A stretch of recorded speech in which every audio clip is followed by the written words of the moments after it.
इस वक्त मीडिया पर मरहूम आमिर लियाकत की बेवा दानिया शाह की दूसरी शादी के चर्चे हैं, जिसके इत्तला दानिया शाह ने खुद अपनी वीडियो के जरिए दी। लेकिन सार्फिन बहुत से सवालात के जवाब जानने की कोशिश कर रहे थे कि आया ये शादी कब हुई, दानिया शाह का नया शोहर है कौन। इन जैसे मजीद बहुत से सवालात के जवाबात हासिल कर लिए गए हैं। तफसीलात के मुताबिक दानिया शाह ने जिस शख्स को बतौर शोहर चुना है उनका नाम अहमद शहजाद है।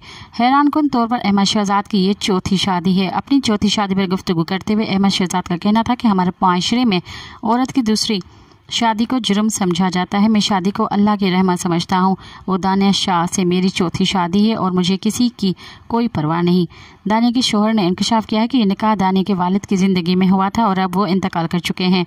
आमिर लियाकत की मौत के बाद दानिया शाह पर बदकिरदारी के इल्ज़ामात लगाए गए, लेकिन मेरा मानना है कि मैंने आज तक दानिया से ज़्यादा मासूम और परहेज़गार खातून नहीं देखी। अहमद शहजाद का कहना था कि दानिया शाह से शादी के लिए काले जादू से मुतल्लिक़ खबरों की कोई सदाकत नहीं, वो महज एक मज़ाहिया वीडियो थी, जिसके बाद ये अफवाहें सरगर्म हुई कि मैंने 20,000 देकर काला जादू करवाया है। मज़ीद खबरन ऐं तफ़सीलात लाइ विज़िट कयो असांजी वेबसाइट www.awamiNewsHD.com ऐं ॾिसंदा रहो अवामी न्यूज़ HD।